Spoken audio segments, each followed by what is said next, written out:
কথা বললে তো সহ্য করতে পারবে না। আমি মা হতে পারবো না। এই তো একদিন মাতাল হয়ে আমাদের বস্তি ভাঙতে এলো।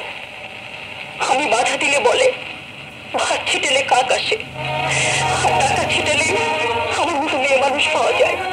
যে টাকার অহংকারে তোকে অপমান করেছে, তোর ভালোবাসাকে প্রত্যাখ্যান করেছে, সেই টাকার বাক্সটা ছিনে আনতে প্রতিশোধ নিতে হবে।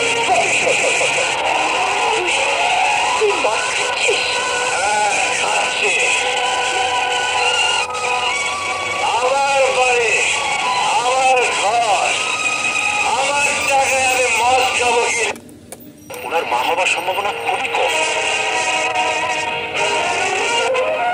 ডাক্তার সাহেব, কথাটা আমার স্ত্রী যেন জানতে না পারে, তাহলে ভীষণ দুঃখ পাবে।